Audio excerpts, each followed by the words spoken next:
Sexuality is fluid. I don't care what people say. Like, I'm gonna draw you guys a freaking diagram. This is sexuality. Some people fall closer to here. Some people fall closer to here. Some people fall in the middle. And other people fall anywhere on the spectrum. Personally, I fall right here. This is the middle. This is me, this is gay, this is straight. Hey guys, it's Sophia. So today's video is going to be very different from all the rest of the videos. I know I say this every time, but this time I truly mean it. Like, look at me. I just got out of the shower, braided my hair, not wearing a bra, like wearing a hat, like no makeup. I just thought of this subject and I felt like I needed to share it. This video is a very personal subject that I have not really talked about in general very much, let alone to the internet. I filmed this video the first time and I was crying hysterically. Like, it's something that means so much to me. I'm unapologetically who I am, and I felt so bad about myself for so long that I'm not gonna let anyone's opinions make me feel bad anymore. If you don't like me, unsubscribe. I don't care. Like, I have no idea where to start, so I feel like the right place to start would be like 6th grade. Growing up in Texas, like, Texas is so conservative, like, compared to Boston, so conservative. Like, I don't know if it was just 10 years ago or like just the culture of down there, but like the LGBT community was very taboo. Like, no one would really talk about it. I knew what gay people were, but I didn't know that there was like umbrellas under like the LGBT like community. I didn't know that you could be like transgendered. I was just not informed. So in 6th grade, I was just learning about myself, you know? Like, 6th grade, I was finally like realizing I am my own person. I can do what I want. I can think what I want. I can, basically, I was just like, I was no longer a child. I was starting to think more critically and more maturely. So at this point in my life, I was like dating boys, which we all know what 6th grade dating boys is. Like, we would chat on Facebook. Like, we never really talked face to face. My mom was like, so how do you feel like when you see boys that you like? Do you get butterflies? Do you? And I would be like, no, like I've never, like at that point I had never gotten butterflies before.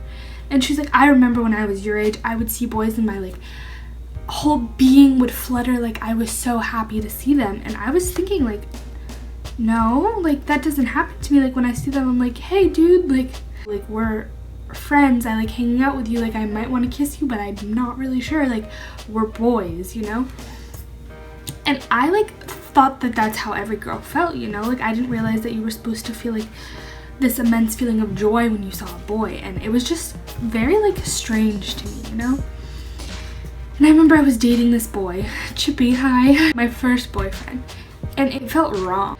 But I feel like part of it's because, one, I was like 11 years old. Like, I don't I think it's kind of weird that I was dating at 11 years old anyway, but I just remember feeling like this can't be it. Like, this cannot be the feeling everyone's talking about, because it's really not that great. Like, it's pretty mediocre. Like, I could live without this, you know? And I remember telling him, and I was like, I like, this is so embarrassing, but I was like obsessed with Megan Fox.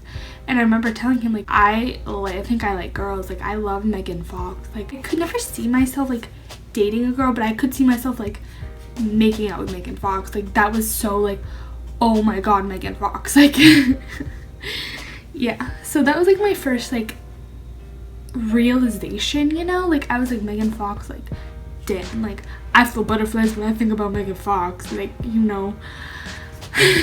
So fast forward a couple of years, I'm a junior in high school. I am living in Boston, and I had just gotten out of like this like thing I had with this boy, but him and I had like a really long history, and he basically just like disrespected me in a way where I was like, I'm done. Like, I'm not gonna say like this like drove me to be gay, because that's like not a thing, but like this like drove me to like explore that side of me, you know, because I always knew like I'm pretty fucking gay.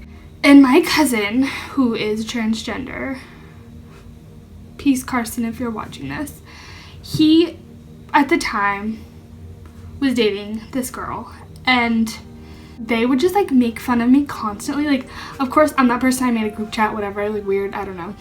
We were in a group chat together, and they just kept saying, you're gay, like, we know you're gay. And I don't know if it was a joke or not, but in my like head I was like low-key like, yes, I'm gay. So my cousin Carson would just make fun of me and call me gay all the time. And Carson was like, well, like, my best friend who is also like queer might be interested in you, blah blah blah blah. And I had the biggest crush on my cousin's friend for like years. I would see like their Facebook post and be like, oh my god, this person is so cute. If I was gay, I would like them. My cousin's friend and I would like text all the time, and we would like, I really like this person. And I thought that this was so weird, like such like a foreign concept. Like, I like someone who is not like a cisgendered boy. Like, it was just, it blew my mind. I was like, what? And I was like, I don't know why this is happening. Like, it was weird. And we talked for a few months, and then I went out to Seattle to visit my cousin, and we just clicked immediately. Like, it was like we're from the same star almost. Like, our like personalities are like, everything just intertwined so perfectly. Like, I don't want to say like love at first sight or whatever, but it like honestly felt like I'd known this person forever. Like, I'm gonna cry, oh my god. It felt like we were just like meant to be together. Fuck. It just felt like we were meant to be together at this time in our lives, and it just felt so genuine, and it felt really like we had a really strong bond, you know, like nothing like I had ever felt before in my entire life. And it was like such like an intense feeling. It felt like I had been missing this my entire life. Like, this person is like everything. And we were together for the whole summer. We like were honestly like in love. Like, it was awesome. And at this point, I had not told my family any of these feelings I had, you know, about like myself and about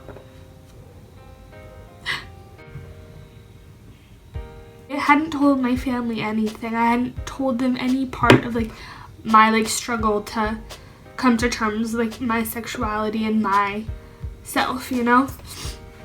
My parents knew nothing. So I came home and I was like really like sad to leave, but I knew we would see each other again because we were just so infatuated with one another. We were texting all the time, we were calling each other, and my parents would like joke and be like, oh, are you dating? And I'd be like, no, like, why would you say that? And I'd get mad that they would even assume that, you know? And it was just really like an awkward time in my life, and we were planning trips to see each other. Like, we were like really into each other. So I went to Seattle a month later in September, like the first week of September of last year, and we were literally like, I've never been so happy in my entire life. Like, I was so like genuinely happy and in love, you know. And I didn't tell my parents. I was like, I can't, like, I'm gonna find the right time and it's gonna be perfect, and my coming out is gonna be something I'm proud of. Like, I don't want to do it right now because I don't feel secure enough with myself to tell everyone. So I got out of the plane after visiting the person I was dating, and I was already heartbroken. Like, if anyone out there is in a long distance relationship, I feel you. I was in one for over a year. I feel you. But it's like that feeling when you're separated, like the first 24 hours, it's like PTSD. Like, you cannot function. Like, it's like the worst feeling. Undescribable pain. Like, I cannot even begin to describe it. And I was already in that mindset, like really like distraught and sad. And I got off the plane looking like this, like no makeup, like my eyes were bloodshot, like I'd been crying the whole plane ride. And I get out of the plane, my mom looks at me. My mom does not have a poker face. She looks at me and she goes, you have something to tell me? And I was like, what? And she goes, you know. And I broke down crying. And I was like, Mom, like, I wanted to tell you, like, I really wanted to tell you. And then my mom starts crying. all this in the airport, and she goes, I wish you would have been the one to tell me. Like, I had to hear it from someone else. Someone else saw it on social media, which one, I didn't post anything on social media. The person I was seeing did and tagged me in it or whatever, and this person that was like told my mom was stalking their social media. So it was like you really like had to look for it, you know. It was a picture of us like kissing, and it was on that person's social media. And my mom like showed me, and she was like, I got sent this picture by one of my friends who was like, I don't know, and she was like, I am just really disappointed that you couldn't come to me first. And I was like, yeah, Mom, like my mom and I are best friends, like it was really hard to go through that. And I was like, what? Like, and my first thought was, did you tell my dad? My dad, he loves me like more than the world. Like my dad is like my life. Like I love my dad so much. If anything were to happen to him, like he's like the one person that like I could not function without. And I was like, did you tell him? And my dad's like homophobic, yeah, I would say, but like I don't know, he's like tolerant but homophobic, if that makes sense. So that was my biggest fear. I was like, he's just not gonna love me. He's not gonna love me anymore.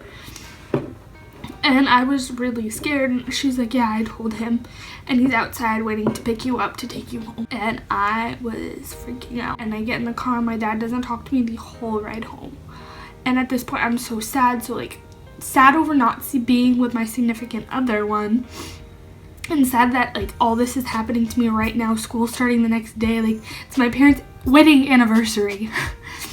And I'm like freaking out. So I go home and I just go to sleep, and I just sleep it off, hope it's a bad dream, wake up, and my dad comes and sits next to me in like a chair next to my bed and starts talking to me, and he's like, you know, like I'll always love you, like I love you more than anything. Like, why am I crying so much? He's like, I love you more than anything. And then my dad starts crying, and he was like, I don't want you to feel like I don't love you because of this. Like, I feel like this is just a phase. Like, you'll grow out of it, but I don't know. Like, this isn't what I pictured for you. And honestly, like, these words, like, stuck in my mind forever. Like, it was, like, the worst feeling. It feels like I was disappointing everyone by being myself. And it was just, like, such a hard experience, like, thinking about it. Like, I am so proud of myself for overcoming that, you know? Coming out is hands down one of the worst experiences of my life. Like, there were so many people who were so supportive, but there were a ton who, like, really weren't. Or who they were, but, like, you knew they weren't, like my dad. Despite all, like, the negativity I received from my family, I was in this relationship for months, and I was the happiest I'd ever been in my entire life. The person I was dating was the most perfect person I've ever met in my life. And I don't know, things ended and it's fine. Like, we're both, like, moved on, you know? And like, the person I'm seeing now will probably be really upset that I made this video, but it's just, that was such a big part of my life. Like, my first love, my first everything was this one person, and it was a hard year. And I just wanted to make, like, a video, like, explaining myself. And I'm probably gonna... I also made this video to tell you guys, if you guys are struggling with the same things, that things do get better. Like, 1 year ago today, I was so sad and depressed, and now I'm honestly happiest I've been in months. Come out when you are ready. Come out when you think is the right time. Don't let anyone push you out of the closet, and be unapologetically yourself, because at the end of the day, you need to be content with who you are as a person. And I feel like this is such a deep video for me to make, and not really in my style, but I really enjoyed making it, and I hope you guys enjoyed hearing my coming out story. And just a PSA, sexuality is fluid. You can identify as one thing one day and something else the next. You are never confined to your labels, and you can change them whenever you want, as many times as you want. Be yourself, be authentic, just be happy. Okay, it's 3 o'clock in the morning. I'm trying to finish this video real quick. I'm so tired. I love you guys. Thank you.